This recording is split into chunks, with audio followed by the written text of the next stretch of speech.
मजा नहीं आ रहा है। हम करते हैं प्रबंध, आप चिंता। यूएस की ट्रेड डील पर, एप्स्टीन फाइल पर, या क्या नाम जनरल नरवणे की किताब पर, हर जगह पे किसी बात पर इनको जवाब ना देना पड़े, हरदीप पुरी पर इनको जवाब ना देना पड़े, इनको जो क्या नाम नरेंद्र मोदी जी के जो साथी हैं कांता साहब, जो इनके राजनीतिक सलाहकार हैं, उन पर इनको जवाब ना देना पड़े, इनको नरेंद्र मोदी जी का नाम वो डांसिंग वांसिंग में क्यों आया उस पर जवाब न देना पड़े, यूएस ट्रेड डील के नाम पर किसान कैसे बर्बाद हो रहा है, हमारा व्यापारी कैसे बर्बाद जवाब हो रहा दीजिए है, गौरव जी। उसके बाद फिर मैं एक बार जाऊंगी बारिश पठान और फैज खान। इसके लिए ये फिजूल के क्वेश्चन करेंगे। वो कह रहे हैं कि एप्स्टीन से लेकर यूएस ट्रेड डील पर जवाब ना देने के लिए आप ये मुद्दे उठा रहे हैं। संसद में जब कोई भी सवाल उठाते हैं उसके बाद उसका उत्तर क्या है वो सुनते नहीं हैं। राहुल गांधी के लिए आजकल लोग कहते हैं राहुल भगौड़ा, ये भाग जाता है। और अभी कह रहे थे रावण का रा और रावण का ही रा की तरह राहुल में भी रा, तो कौन है जो अहंकारी है? अच्छा शांत हो जाओ भैया, कौन है? शांत हो जाओ भैया, बोलने दीजिए। हैसियत तो देख लो, अभी मैं बता रहा हूँ आपके बारे में। चलिए आप देखिए, यही इनकी दिक्कत है। हाँ तो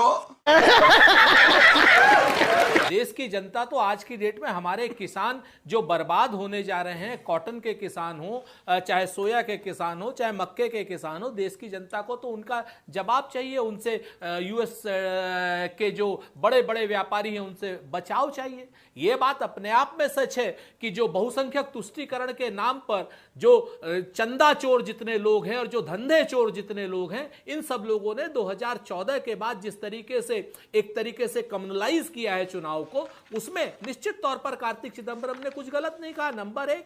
और नंबर 2, ये 2014 के चुनाव की बात थी। 2019 के बाद तो ये यंत्र मंत्र तंत्र और माया के नाम पर चुनाव जीत रहे हैं। मायावी लोग हैं, सारे के सारे वोट चोर हैं और वोट चोरी के जरिए इन लोगों ने जो जो काम किए वो आपके सामने। अब मैं आपको 2 चीजें और बताता हूं जो भारतीय जनता पार्टी के विद्वान प्रवक्ता अहंकार में बोल रहे थे। पहला अहंकार इन्होंने ये किया कि ये खुद को प्रोफेसर समझ रहे हैं और दूसरे को केजी का छात्र। अरे भाई, रावण का अहंकार नहीं रहा तो आपका क्या रहेगा। दूसरी बात, इन लोगों को टीपू सुल्तान से बड़ी नफरत है क्योंकि टीपू सुल्तान अंग्रेजों से लड़े थे अंजना जी, और इन्हें बड़ी मोहब्बत है मोहम्मद अली जिन्ना से। पाकिस्तान बनाने वाले मोहम्मद अली जिन्ना की कब्र पर फूल भी चढ़ाते हैं और उसको आरएसएस अपने सब सर्वश्रेष्ठ स्वतंत्रता संग्राम सेनानियों में जगह भी देती है। यही आरएसएस उनको जगह देती है और कहती है कि नहीं, जो मोहम्मद अली जिन्ना थे वो देश के सर्वश्रेष्ठ स्वतंत्रता संग्राम सेनानी। तो ये जितने लोग हैं, जिन लोगों ने भी अंग्रेजों का साथ दिया, अंग्रेजों की चाटुकारिता की, जैसे मोहम्मद अली जिन्ना, वो इनके दोस्त, और टीपू सुल्तान जिन्होंने अंग्रेजों को जड़ से उखाड़ने का काम किया, वो इनके दुश्मन है। एक और काम, चौकीदार चोर है क्या है? सरेंडर मोदी क्या है? चौकीदार चोर है क्या है? अच्छी भाषा है। सरेंडर मोदी अच्छी भाषा है, बिच्छू अच्छी भाषा है। भाषा का ज्ञान मत दिया करिए। 2 चीजें हैं अंजना जी, बड़ी अच्छी क्वेश्चन कर रहे हैं। ये भारत के संविधान को कांग्रेस से जोड़ दे रहे हैं। इसका मतलब ये है कि ये मानते हैं कि भारतीय जनता पार्टी, जनसंघ, ये सब संविधान के विरोधी थे और कांग्रेस ने बाबा साहब अंबेडकर के साथ मिलकर के ये संविधान बनाया था। हम फैज साहब का धन्यवाद देते हैं। आज की डेट में व्यक्तिगत घर पे तिरंगा फहराने का जो वो था, बिल्कुल सच है। हमारे नवीन जिंदल थे उस वक्त, आज की डेट में भाजपा के सांसद हो गए हैं, वो उस समय कांग्रेस के सांसद थे, उन्होंने सबको ये हक दिलाया। लेकिन व्यक्तिगत घरों में, कार्यालयों में तो तब भी तिरंगा झंडा एक नियम के साथ लगता था और तमाम कार्यालयों में लगता था। एक सिर्फ अनरजिस्टर्ड ऑर्गेनाइजेशन आरएसएस ऐसी थी जिसको प्रधानमंत्री स्वयं नरेंद्र मोदी जी कहते हैं कि विश्व की सबसे बड़ी एनजीओ। तो वो एक मात्र ऐसी थी जो न तिरंगे को मानती थी, तिरंगे का अपमान करती थी, पैरों से कुचलती थी, गुरु गोवलकर के समय में भी और क्या नाम हेगड़ेवार जी के समय में भी, और इसके बाद उन्होंने क्या नाम संविधान को भी जलाया है। ये मैं आपके विवेक पर छोड़ती हूं कि क्या आपको लगता है आरएसएस के खिलाफ बोलकर आप बीजेपी को हरा लेंगे? अंजना जी, आज पूछना चाहिए कांग्रेस पार्टी को अपना अहंकार देखिए। राहुल गांधी के नेतृत्व में 95 चुनाव हार चुके हैं, लेकिन आपको लगता है कि कोई इनको आत्मग्लानि है? उत्तर प्रदेश में 403 में इनकी 2 सीटें हैं, 2 और उसके बाद भी यहां पे बैठ के ऐसे हवाबाजी कर रहे हैं जैसे उत्तर प्रदेश में इनको कोई समझता है कुछ। अरे AIMIM आती है, समाजवादी पार्टी आती है, और ये सब मुसलमान वोटों के लिए एक साथ लगे रहते हैं। और अगर बाकी वर्गों का कोई ध्यान रख रहा है तो वो भारतीय जनता पार्टी है। सबका साथ सबका विकास। बार बार झूठ बोलो। लेकिन सुरेंद्र राजपूत जी, आपने भी अहम मुद्दों में टीपू सुल्तान का मुद्दा उठाया। मुस्लिम वोटों के बंटने का डर है क्या? अंजना जी, बड़ा मसला हो जाता है कि हिंदू और मुसलमान करना इतना आसान हो गया है चैनलों पर बैठ करके, कोई हिंदुस्तान की बात ही नहीं करता। कटेंगे तो बटेंगे नारा लगाएंगे हिंदुओं के लिए। हम कहते हैं हिंदुस्तानी कटेगा तो बटेगा, पूरे हिंदू मुस्लिम सिख ईसाई सबके लिए नारा हो ना। लेकिन ये जो बात करेंगे, सिर्फ मुसलमानों की क्यों बात कर रहे हैं आप? क्या टीपू सुल्तान के राज्य में सिर्फ मुसलमान रहते थे? क्या टीपू सुल्तान अंग्रेजों के खिलाफ सिर्फ मुसलमानों के लिए लड़ा? ठीक है, जल्दी से एक बार वारिस जी को दिखा दीजिए, उनको मैंने कहा था मौका। वारिस जी जल्दी से कमेंट। वारिस जी देखिए अंजना जी, होता है क्या है, बीजेपी के प्रवक्ताओं को आप सवाल करो तो सवाल का जवाब देने ही नहीं मानते। ओवैसी जी का लोग भाषण सुनने आते हैं, यूपी में वोट नहीं देते हैं। इतना बन रहे सेक्युलर। मैं लौट रही हूँ, गौरव भाटिया आ गए हैं तो अब उनको भी मौका मिलना चाहिए, वो डिफेंड करें। आप लोग पाखंड कर रहे हैं राष्ट्रभक्ति का, और अगर योगी आदित्यनाथ ये सिखा रहे हैं कि हम फियर जोन से फेथ जोन में बदल दिए गए हैं, तो वो कह रहे हैं कि सनातन के, आप मानिए यहां तक कह रहे थे मिस्टर सुनील कि योगी जी कोई संत थोड़ी लगते हैं। अब गर्दा उड़ेगा भैया। 2027 का ये जो उत्तर प्रदेश का चुनाव है, हमें एक बात समझनी होगी। इस चुनाव में हैट्रिक लगाएंगे योगी आदित्यनाथ जी, और सरकार बनेगी भारतीय जनता पार्टी और एनडीए की, और हिट विकेट होंगे अखिलेश यादव। और मैं आपको कारण बताता हूं। सबसे पहले ये जो तुष्टीकरण की राजनीति है, सांप्रदायिक राजनीति है, इसका अंत किया है योगी आदित्यनाथ जी ने विकास की राजनीति को आगे बढ़ा के, जहां अब शासन मजबूती से सुनिश्चित करता है कि कानून व्यवस्था स्थापित हो। और अखिलेश यादव के समय में कानून व्यवस्था ध्वस्त थी, अखिलेश यादव मस्त थे। झूठ बोलो। मैं अचंभित रह जाता हूं कि अखिलेश यादव जी कर क्या रहे हैं। आप बताइए, वंदे मातरम राष्ट्रगीत है हमारा, और उनकी पार्टी के वरिष्ठ नेता अबू आजमी कहते हैं हम नहीं गाएंगे। और ये जो हमने 6 स्टैंजा की बात करी है, वो नहीं, जो पहले था संशोधित वाला था, उस पर भी वो आपत्ति करते थे। ये क्या दर्शाता है? इनको तुष्टीकरण की राजनीति करनी है। या मैं दो बात कहूंगा अंजना जी। सबसे पहली बात तो ये बीजेपी ने वंदे मातरम और टीपू सुल्तान का मुद्दा लाकर पूरा एप्स्टेन फाइल का जो मुद्दा आया था उससे पूरे देश का ध्यान भटका दिया, जिसमें हरिंदर पुरी, नरेंद्र मोदी, अनिल अंबानी सबका नाम आया था। बहरहाल बात नंबर 2, अभी ये जो बोल रहे हैं कि वंदे मातरम को आपको गाना ही पड़ेगा, नहीं तो आप नेशनलिस्ट नहीं रहेंगे, पेट्रोटिक नहीं रहेंगे, तो इस पे मैं इनको बोलना चाहूँगा 2 बात। पहले एक संविधान पढ़ लो। संविधान में गौरव भाटिया तो एडवोकेट भी article 25 right to practice religion की इजाजत देता है। मुझे अगर मेरे रिलीजन में कोई ऐसी चीज़ है, मेरा रिलीजन क्या बोलता है, ला इलाहा इल्लल्लाह, there is only one God, Muhammad सल्लल्लाहु अलैहि वसल्लम मैसेंजर ऑफ गॉड, उसके सिवा अगर मैं किसी की वंदना करता हूं तो शिर्क है, गुनाह है, जो मुझे नहीं करना रिलीजन पे अलाउड देता है। आर्टिकल 19 है फ्रीडम ऑफ स्पीच एक्सप्रेशन का। तो मैं क्यों आपके बोलने से आपको खुश करने के लिए या आपकी दादागिरी में ऐसे अल्फाज का इस्तेमाल करूं? बात साफ है। विजय इमैनुअल का जजमेंट भी पढ़ लेंगे तो ज्यादा क्लैरिटी हो जाएगा, जिसमें नेशनल एंथम यानी जन गण मन और नेशनल सॉन्ग वंदे मातरम का कहा है मैंडेटरी नहीं कर सकते। आप किसी को कंपलसरी फोर्स नहीं कर सकते।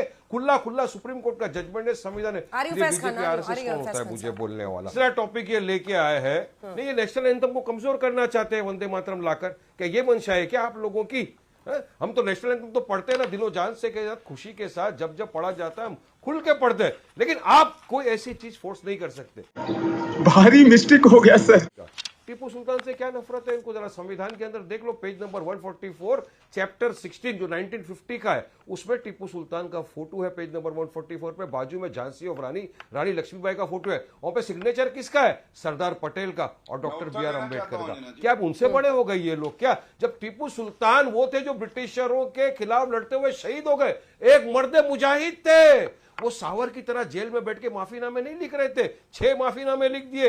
ब्रिटिशरों के बुट लिखिंग जो कर रहे थे सावरकर लोग, गोवलकर लोग, उनकी तायद ये करते। गोडसे को ये मानने वाले भाटिया जी एक जवाब दे दीजिए, उसके बाद मैं जाऊंगी। APJ अब्दुल कलाम आजाद ने टीपू सुल्तान की तायद की, महात्मा गांधी ने टीपू सुल्तान की तायद की। आज इनको उनके फोटो से नफरत, आज उनको उनके इससे नफरत। अरे उनके हाथ में एक अंगूठी थी, जब ब्रिटिशर उनको शहीद कर दिया, वो अंगूठी पे राम का नाम लिखा था, राम जी का नाम लिखा था। क्या उनको और सोचिए जब उसका ऑक्शन हुआ लाखों, और सोचिए आपको डर डर के जयसार बोलना पड़ता है, आप जय श्री राम बोल भी नहीं पाते, बीजेपी सेकुलरिज्म को तोड़ रही है, आप जय श्री राम बोल भी नहीं पाते, अरे ईमान डर के जयसार बोलते हैं उनके साथ। मैं तो संविधान को मानने वाला हूं। अगर संविधान ने मेरे अधिकार छीन लिए होते, आर्टिकल 25 नहीं दिया होता, तो अंजना जी आपके बोलने से मुझे बोलना पड़ता, जबरन मुझे गुनाह करना पड़ता, शिरक करना पड़ता। बात तो सही है।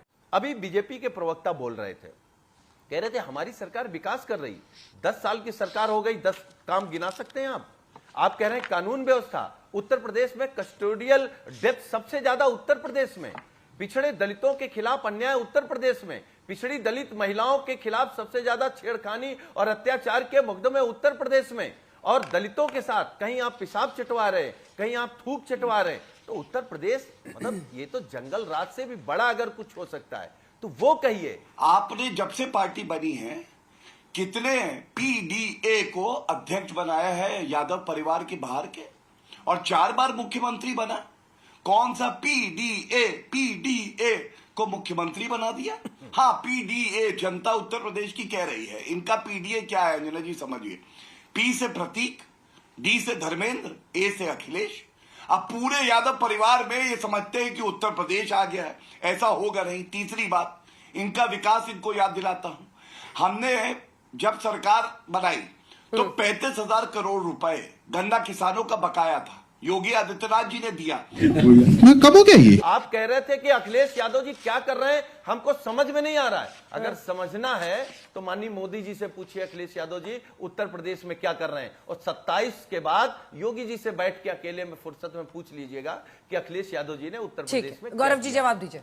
सबसे पहले तो जब अखिलेश यादव मुकदमे की बात करते हैं तो 2012 में विरासत में उनको गद्दी मिली, बुद्धि शायद नहीं मिली, तो उनपे भी आय से ज्यादा संपत्ति का मुकदमा चल रहा था। फैक्ट नंबर 1, ये है क्या खाम खा यार, रजाकारों की गुलामी करते थे और उत्तर प्रदेश में सोचते हैं कि इनको वोट मिलेगा, ना हिंदू ना मुसलमान ना सिख ना ईसाई, एक वोट इनको नहीं मिलेगा, नोटा से कम वोट आएंगे, अभी पता चलेगा। सबसे पहले तो मुझे बीजेपी आरएसएस गौरव भाटिया से नेशनलिज्म पेट्रियटिज्म लेने सर्टिफिकेट की कोई जरूरत नहीं है। 52 साल तक मेरे तिरंगे का अपमान करने वाला जब को सर्टिफिकेट बांट रहे, कहां मर गई थी तुम्हारी नेशनलिज्म? बोला था 10 करोड़ है, 100 करोड़ में भारी है कि नहीं? चलो मर्द हो तो ये बात बोलो, 10 करोड़ है, 100 करोड़ में भारी है, तुमने बोला था नहीं बोला?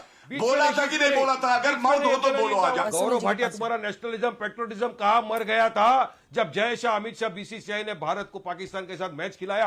2 दिन पहले यूएन का रिपोर्ट आया है कि लाल किले के ऊपर जो अटैक हुआ था उसमें जैश का हाथ है। जैश आतंकी संगठन है पाकिस्तान के अंदर जिसने वो किया और 15 लोगों की जाने चले गए। उसके बावजूद कल तुमने भारत को पाकिस्तान के मैच खिलाया। पुलवामा हो गया, 10 करोड़ है, 100 करोड़ में भारी है, इसका मतलब क्या था ये बता दो। यूनाइटेड नेशन का रिपोर्ट आया, ज्यादा इधर की बात ना करो, डरपोक आदमी। क्यों? केवल इतना बता दो जो पूछ पैसा इंपॉर्टेंट है तो लेने के देने पड़ गए।